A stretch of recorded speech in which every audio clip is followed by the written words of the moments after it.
மஹிந்த மதுஷ் மற்றும் சகாக்களை இப்போதைக்கு இலங்கைக்கு அழைத்து வர முடியாது. அதுவே முடிந்த முடிவு.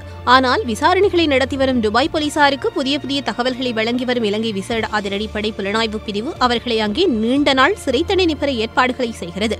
அப்படி சிறை தண்டனைகளை காலம் முடிவடையும் போது அல்லது இடையில் நன்னடத்தையின் காரணமாக துபாய் நாட்டின் முக்கிய தினங்களில் மதுஷ் உட்பட்ட குழு மன்னிப்பு அளிக்கப்பட்டு விடுவிக்கப்பட்டால் அப்போது நாடு கடத்த கேட்கலாம் என இலங்கை அரசு தெரிவிக்கிறது.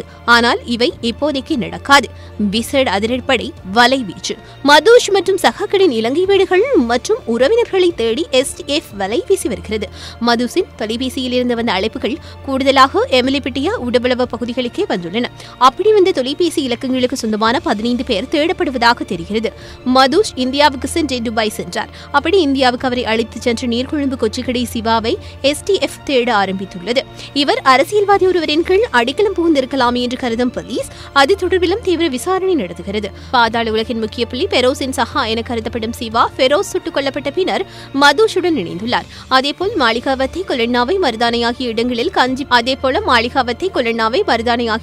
கஞ்சிப்பான இம்ரானின் கொழும்பு வீடு, அவரின் மனைவி தாயாரின் வீடுகள், அவரின் இரு சகோதரிகளின் வீடுகள் மற்றும் ஃபாஸ் பைசர் என்பவரின் வீடுகள் போலீஸ் சோதனைக்கு உள்ளாகியுள்ளன. துபாயில் கைது செய்யப்பட்டவர்களில் கஞ்சிப்பான இம்ரானின் சகோதரியின் மகன்மார் இருவரும் அடங்குவதால் இந்த வீடுகள் சோதனையிடப்பட்டன.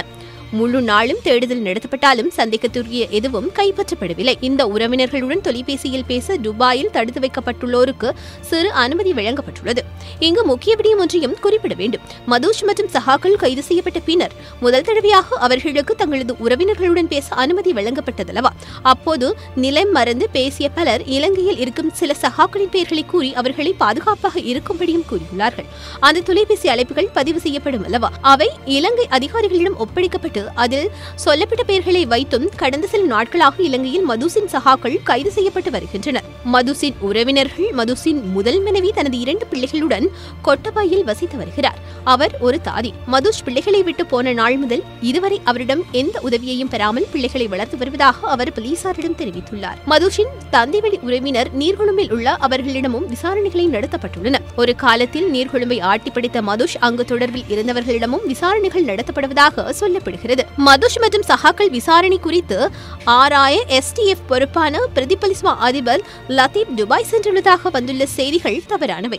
அவர் துபாய் போலீசாரால் வரவேற்கப்படுவதாக தெரிவித்து இன்று மாலை ஊடகங்களில் வெளிவந்த புகைப்படங்கள் 2013ஆம் ஆண்டு எடுக்கப்பட்டது. பாதுகாப்பு தொடர்பான உயர்மட்ட மாநாடொன்றில் உரையாற்றவென கலந்து கொள்ள சென்றிருந்த லத்தீப்புக்கு ஒரு விருந்தும் வழங்கப்பட்டது.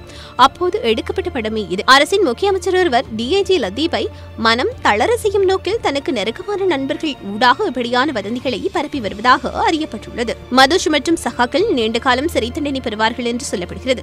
அவர்களின் சிறுநீர் பரிசோதனை அறிக்கை நாளை ஒரு தகவலுக்காக இலங்கைக்கு அனுப்பப்பட உள்ளது. இலங்கையில் இருந்து விசேட குழு ஒன்றை அனுப்ப ஏற்பாடு இருந்த போதும் இதுவரை எவரும் அனுப்பவில்லை. துபாய் விசாரணைகள் சீரியஸாக நடப்பதே அதற்கான காரணமாகும். அடுத்து என்ன நடக்கும் என்பதனை பொறுத்திருந்து பார்க்கலாம்.